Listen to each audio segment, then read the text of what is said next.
knowledge of our government, it was a tremendous shock. As the Fifth Estate was first to report in 1984, the work that Dr. Ewan Cameron oversaw at his Montreal clinic was shocking. Now the story of Cameron's experiments and the victims' struggle for justice have been made into a riveting movie to be broadcast on CBC television this Sunday and Monday nights. For the victims of the sleep room, the horror has never really ended.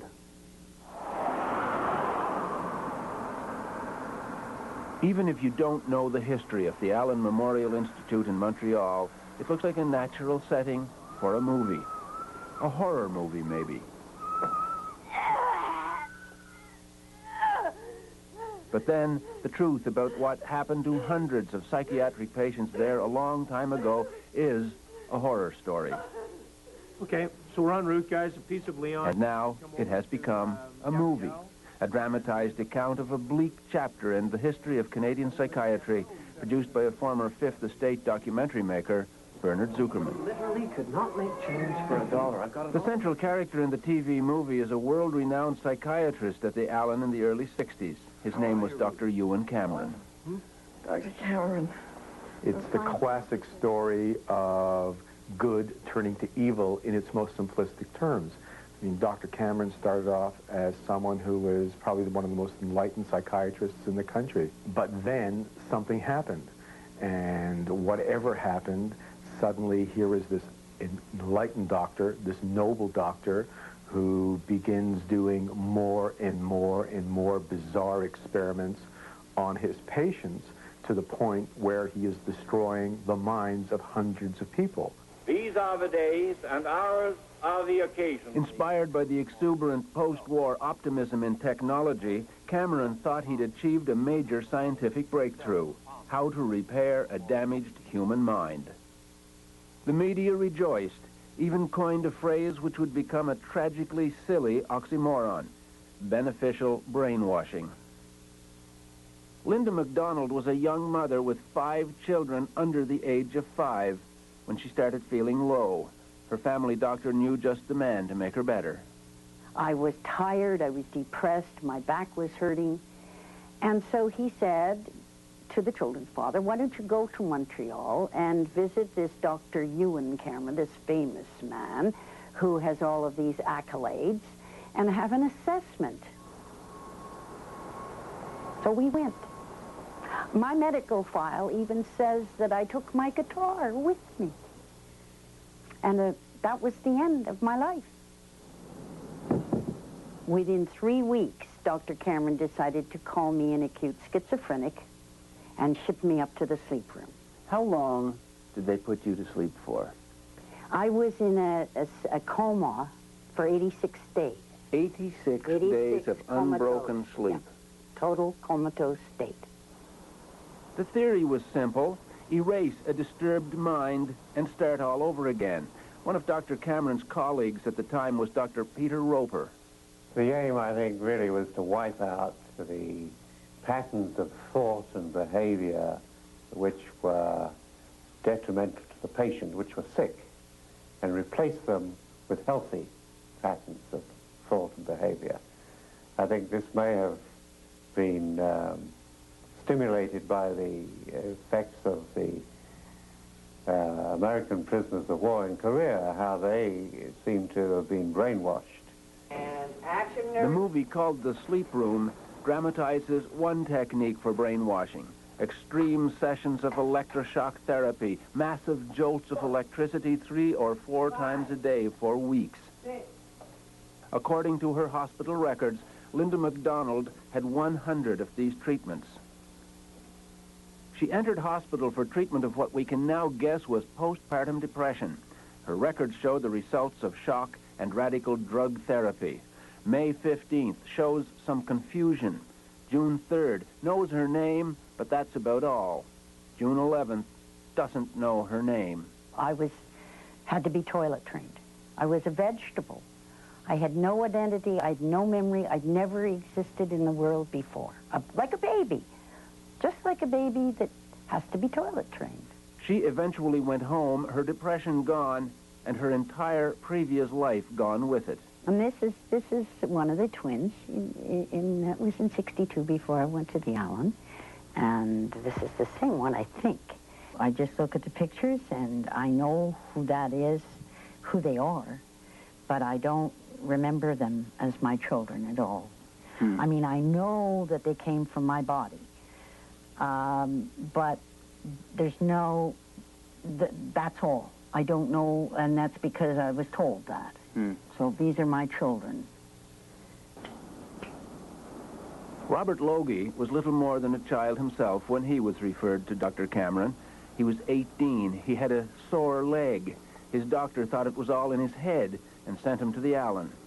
Like Linda MacDonald, he went through a nightmare of shock therapy and drugs, including LSD. Well, I was given LSD about every second day and injected. And sometimes it was mixed with sodium amytal and other drugs. Idiot, part 1 on 1, take 2. Yep. Most of the drugs were experimental, but seemed suitable for brainwashing, or as Cameron preferred to call it, de-patterning. Then, during the long sleep, the patient would be forced to listen to subliminal messages that were supposed to print new, sometimes bizarre thoughts on his blank mind. I was aware of the speaker under my pillow. I was aware of the words. Which were? You killed your mother. You killed your mother. Yeah. Who was alive and well. Who was alive and well. And over and over again, this voice is well, like I say, it takes about 2 seconds to say that message. And this was going on for 23 days. And when I went home, after being there, and when I went home, my mother was there, and why was she there? And it didn't make any sense. So what was going on here? Dr. Ewan Cameron was at one point head of the World Psychiatric Association and is still admired by some of his former colleagues. Dr. Peter Roper. What is the possibility that we had a good, well-motivated man whose ego and ambition took charge of his professionalism and led him into some fairly dark places? Well, I would put that chance as pretty slight. I think it's more likely that if he'd been around to defend himself when this story came out, we'd have a totally different picture of it. What would he say? Put yourself in his shoes. What would he say? I think he'd say, look, I treated these patients to the best of my ability.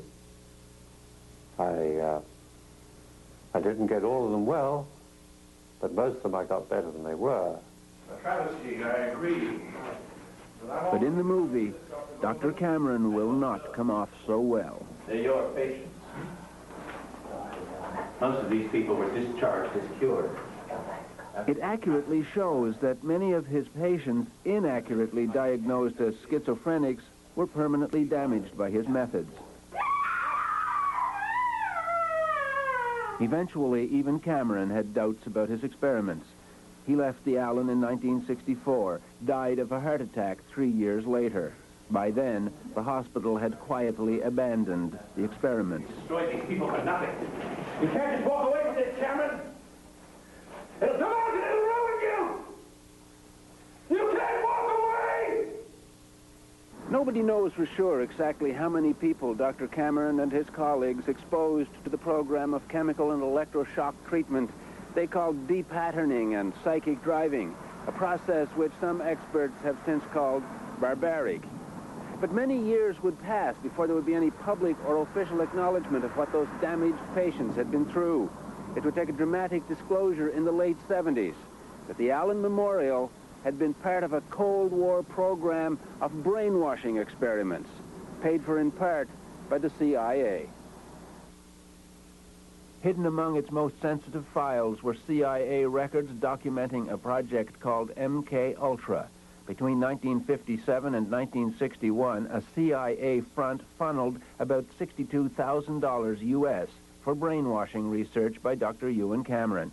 The American media got the story first, but the Fifth Estate exposed the magnitude of the human tragedy. Experimental drugs, including LSD, were administered to human guinea pigs. The patients were never told that their treatment was part of a CIA experiment. I don't think we'll have radishes. One of those patients was Velma Orlico of Winnipeg. She'd been at the Allen in the late 50s for treatment of depression. She happened to be married to a member of Parliament, David Orlico of the NDP. She'd considered Dr. Cameron a near saint. Now she was being told she'd been betrayed by him. It was an awful feeling to realize when I found this out that the man whom I had thought cared about what happened to me didn't give a damn. I was a fly, just a fly. First, she felt hurt. Then she got angry and decided to sue one of the most powerful institutions in the world, the CIA. As a matter of fact, when she said she wanted to sue the CIA, I said, "You're crazy. How can a hick from Winnipeg sue the CIA?"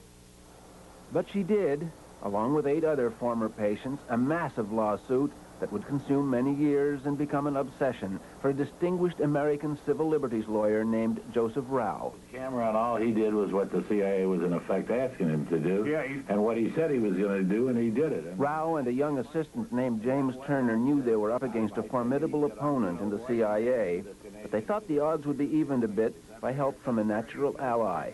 They were in for a disappointment. But we expected to have a very potent ally in the form of the Canadian government. And unfortunately, instead of helping their own citizens, because the Canadian government was worried about its possible liability, the Mulroney government, in effect, stabbed its citizens in the back at every turn in the litigation. Ottawa actually helped suppress a key piece of information, evidence that CIA officials at the U.S. Embassy had actually apologized to the Canadian government when the CIA experiments were first revealed. Jim Turner is still flabbergasted. You got to understand how important these apologies and expressions of regret were. This is an admission. This is legally admissible in court because it is one of the parties to litigation saying, "I did something wrong and I'm sorry I did it." That is prima facie evidence of negligence and of wrongdoing that goes a long, long way to bringing the case to a timely conclusion instead of the protracted 10 years of litigation that we had. And action. Mr. Mulroney. The movie underscores the impact of Ottawa's refusal to give the lawyers details of the CIA apology. The lawyers eventually upped the ante on the Fifth Estate.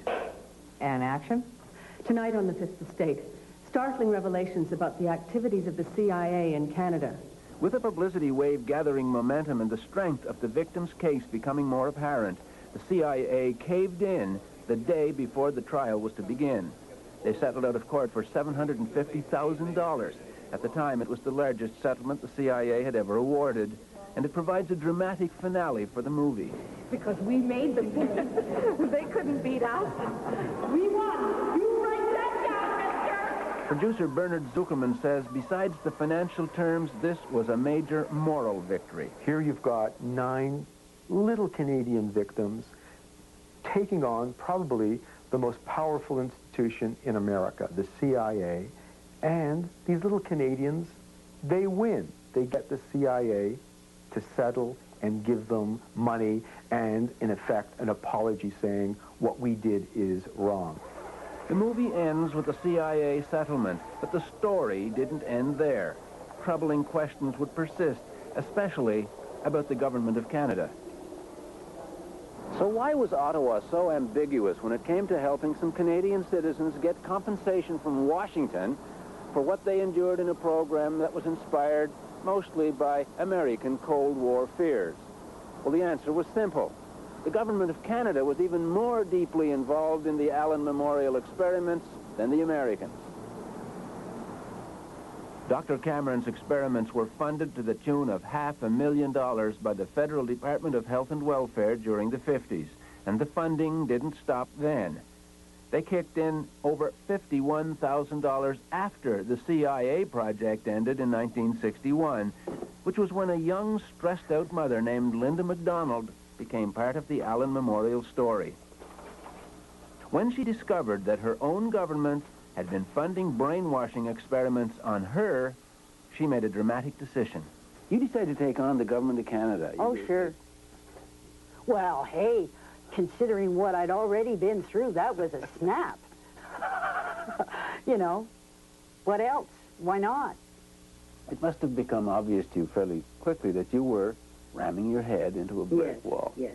I'm stubborn, too. It got to the point where every time, whether it was John Crosby or Raina Titian or then the Honorable Kim Campbell, it got to be, you guys, we're gonna stay alive. And I said that to Brian Mulrooney, too. If you think I'm going away, you've got another thing coming.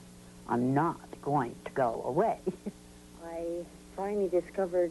Linda MacDonald would hound the federal government for 4 years before finally in 1992, Ottawa grudgingly agreed to compensate her and some of Dr. Cameron's other victims $100,000 each in exchange for signing away the right to sue the government or the hospital. But it was an ambiguous victory. Ottawa refused to acknowledge any wrongdoing at the Allen, a conclusion backed up by a legal review of what happened there. The report by a prominent progressive conservative lawyer relied partly on expert advice from Dr. Frederick Grunberg, one of Quebec's leading psychiatrists, who made two controversial assertions: that patients hadn't suffered irreparable harm and that they had consented to the treatment. Well, what I meant is that the patients who were admitted at the Allen Memorial Institute were patients who went in voluntarily. So the sort of consent they gave is what was went on was a sort of general consent to the hospital, the sort of consent that was given for surgery or for any other procedure. Consent had nothing to do with it. Dr. Cameron did not describe the treatment. He did not clarify. He did not give any way, shape, or form any kind of a hint of what was going to happen. That's not consent. And I don't even know whether he talked to me, because I'll never remember anyway. Dr. Grunberg shares a widely held view in his profession about the legacy of Dr. Ewan Cameron. I think he was a misguided man. He worked on a sort of a poor theoretical basis, and I think he was imprudent, considering. But I am convinced, and I'm still convinced, that he really wanted a therapeutic breakthrough. He had this motivation that he was going to break this terrible condition. You seem to be saying the things that Cameron did were awful, but he meant well, so we'll forgive him. And the victims or the patients will have to live with the consequences. It's not a question of forgiving. As I say, the thing is, we put what he was doing in the perspective of his time.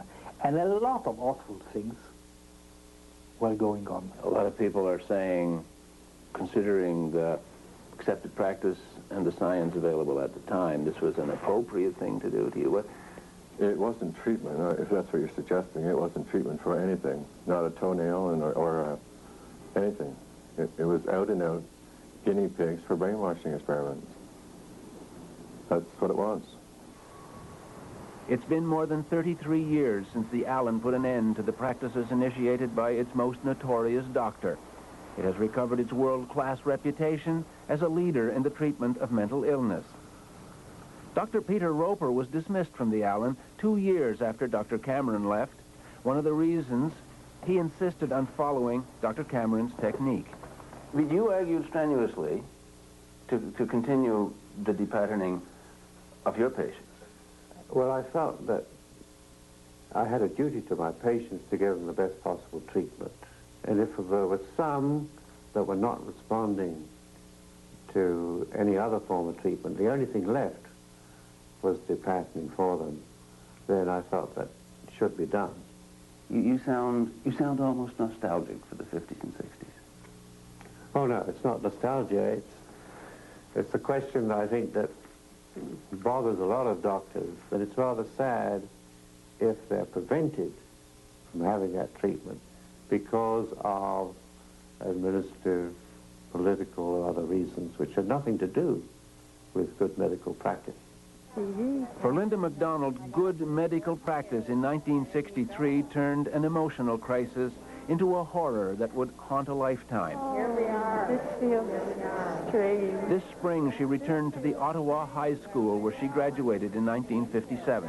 Hi, Linda. I'm Ann Argue Highland. How are you? Hi. I was in the Liars Club. I don't know if you remember. I don't remember at all. No, I guess not. Oh, and all of these people, we knew all of these people. She has no memory of this place or those times, or even of who she was back then. Oh, there I am. Look at me. Did they call me Linda? Yeah. I am who I am today. My family tells me that I am very much like the Linda that they knew when I was growing up. Gregarious, always talking.